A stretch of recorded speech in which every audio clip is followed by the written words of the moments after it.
Number 10. Nilalang na kitsune. Sa kuhang video mula sa Japan, may isang misteryosong nilalang na unang lumitaw bilang madilim na anino sa kalsada.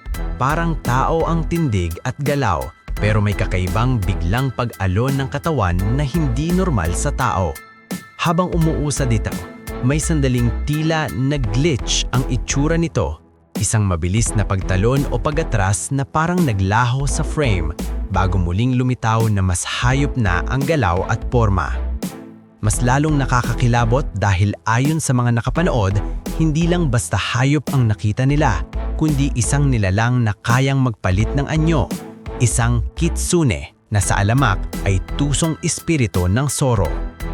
Kaya ang tanong, kung editing lang ito, bakit ang galaw at timing ay sobrang linis at parang natural na natural?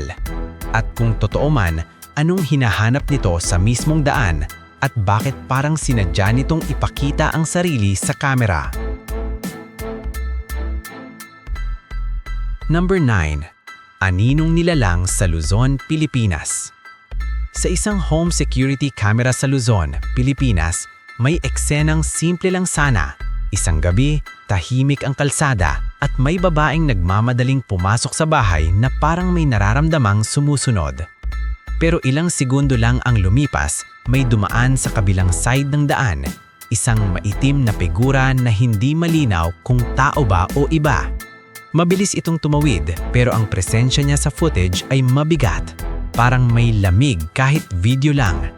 Ang pinaka-weird, nang silipin ng babae ang labas pagkatapos, wala raw bakas or footprints na tugma sa dinaanan at ang pakiramdam niya ay parang may nagmamasid pa rin.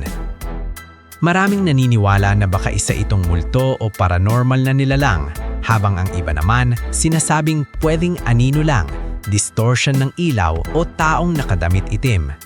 Pero kung ordinaryo lang, bakit tila biglang nawala ang sense ng normalidad sa eksena? At bakit parang alam ng babae na may mali bago pa man lumabas ang anino sa frame?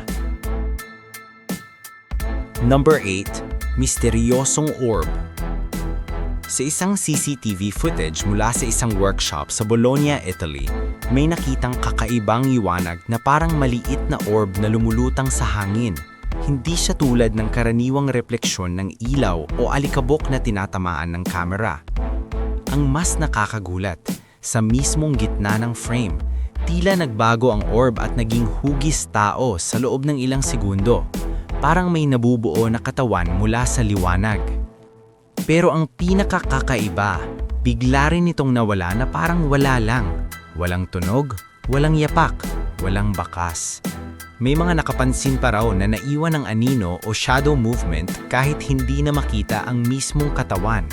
Kaya mas lalong lumakas ang hinala ng iba na hindi ito simpleng tao o magnanakaw, kundi isang bagay na lampas sa normal, isang nilalang na kayang magpakita at maglaho sa paraang hindi kayang ipaliwanag ng common sense.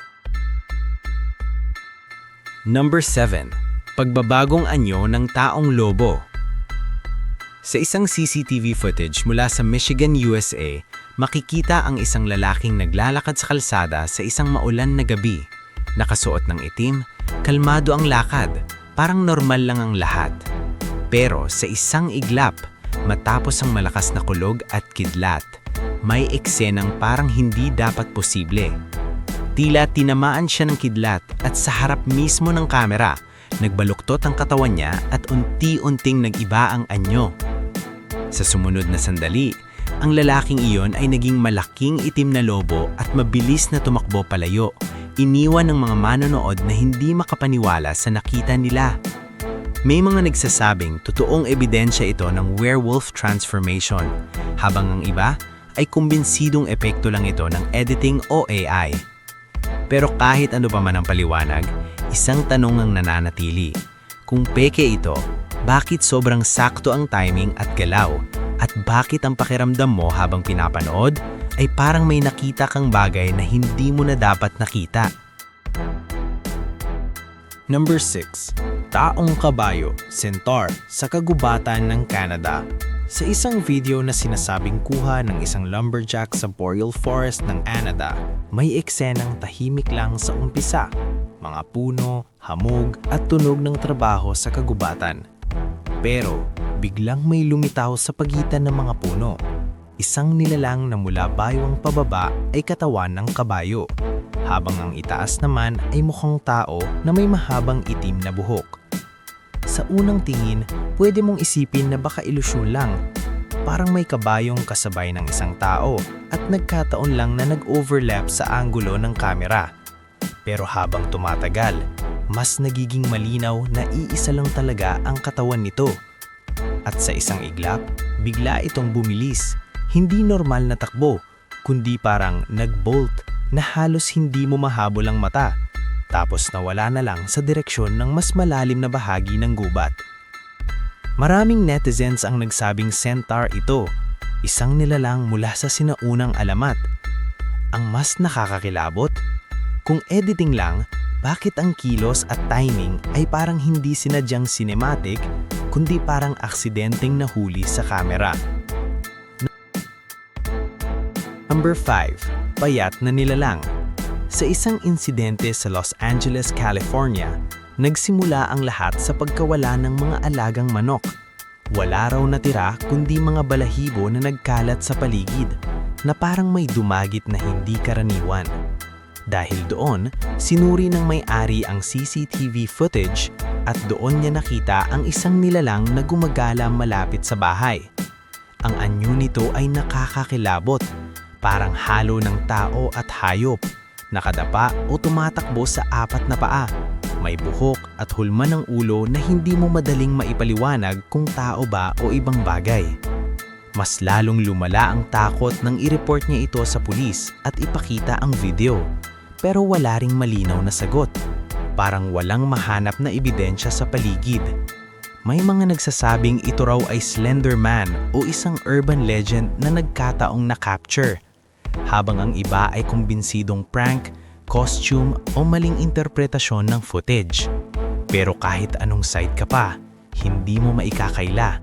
May mga video talagang isang beses mo lang panoorin pero ilang gabi kang hindi mapapakali.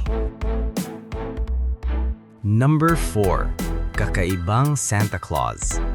Sa kuha noong Disyembre 24, 2021, isang lalaki ang abala sa pagde-decorate ng Christmas tree sa loob ng bahay nang bigla niyang mapansin ang isang kakaibang nilalang sa rooftop ng kapitbahay. Suot nito ang pulang Santa Claus na balabal at may backpack, pero hindi iyon ang nakakagulat. Ang mas nakakakilabot ay ang mahahabang sungay nito at ang mabigat na kadena na parang nakagapos sa katawan. Sa ilang segundo pa lang, ramdam mo na agad yung hindi ito normal na vibe, kaya hindi na nakakapagtaka kung bakit agad niyang kinunan ng video. Nang may upload online, nagsanga-sanga ang reaksyon. May mga nagbibiro na tunay na Santa Claus raw ito, may mga nag-link pa sa relihiyosong paliwanag at may mga nagsabing costume lang or prank. Pero kahit prank pa, ang tanong, bakit kailangan pa ng kadena at sungay? At bakit sa rooftop pa kung saan mas delikado at mas mahirap i-set up? Doon nagsisimulang pumasok yung nakakakilabot na posibilidad na baka may nakita siyang bagay na hindi dapat nakita ng normal na tao. Number 3. Babaeng nakaabaya na naging aso. Sa isang CCTV clip mula sa isang maliit na bayan sa Riyadh, Saudi Arabia, gabi ng Mayo 10, 2019, makikita ang isang babaeng nakaitim na abaya na kalmado lang na naglalakad sa kalsada. Walang kakaiba sa umpisa, hanggang sa bigla siyang huminto, umupo mismo sa pavement at naglabas ng malakas na sigaw. Yung sigaw na parang may biglang sumaklob na takot o sakit. At doon na nagsimulang maging surreal ang eksena. Tila nagpaluktot ang katawan niya, nag-iba ang hugis, tapos sa isang iglap, naglaho ang babae at napalitan ng isang itim na aso na mabilis na tumakbo palayo sa dilim. Maraming nanood ang hindi makapagpaliwanag kung ano ang nangyari. May nagsasabing witch daw ito na nag-anyong aso para makatakas, may nagsasabing cryptid o nilalang, at syempre, meron ding nagdududa na baka edited or AI effect lang. Pero yung bigat ng moment, yung sigaw, yung biglang pagpalit ng anyo at yung bilis ng pangyayari, yun ang dahilan kung bakit tumatak ito. Kasi kahit alam mong maraming video ang pwedeng peke, may ilan talagang sarang sinasabi sa'yo na panoorin mo ulit at tignan mo kung may mapapansin kang mas mali pa. Number 2. Reptilyang tao na may pakpak. Sa isang video na kinunan sa South India, nagsimula lang daw ito bilang ordinaryong gabi kung saan may mga taong pauwi galing trabaho. Hanggang sa may mapansin silang kakaibang nilalang na lumilipad sa langit bago dumapo sa isang gusali. Dahil sa gulat, sabay-sabay silang naglabas ng cellphone at nag-record. Ang nakita nila ay parang halo-halo sa hindi dapat magkasama. Ulo at pakpak na parang agila, pero katawan na parang tao. Hindi ito mukhang ibon lang o malaking paniki. Iba ang hugis, iba ang tindig, at mas lalo kang nalilito habang pinapanood. Pagkatapos dumapo, bigla rin itong pumailan lang ulit, lumipad palayo at nawala sa likod ng gusali na parang wala lang. Ang mga nakasaksi, may ilan na agad nag-ugnay dito sa Garuda, ang mitolohiyang nilalang na sinasabing sasakyan ng isang Diyos sa Hindu beliefs. Pero syempre, may mga nagsasabi ring pwedeng drone, costume o optical illusion lang. Ang problema, kung simpleng drone lang, bakit parang may katawan na organic ang galaw at bakit hindi nag-iwan ng tunog na kapansin-pansin sa mga nakarecord? Number 1.